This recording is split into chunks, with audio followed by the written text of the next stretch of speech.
Stop typing and fixing text manually. These three functions will change your Excel game forever. So today we are going to find out how the proper upper and lower functions works in the Excel. Type to PROPER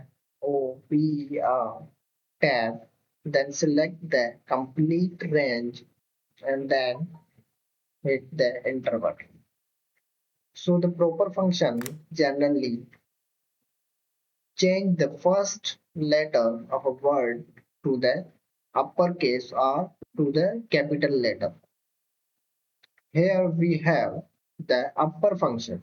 The upper function changes the complete text to the capital letter or to the uppercase of the English language. Equal to UPPER tab, then select the entire range you want to change to uppercase or to the capitalize.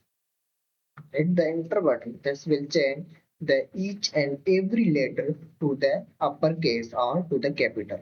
Now we have the lower function.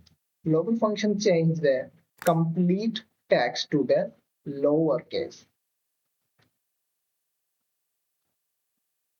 Type the lower and then select the complete range and then hit the enter button.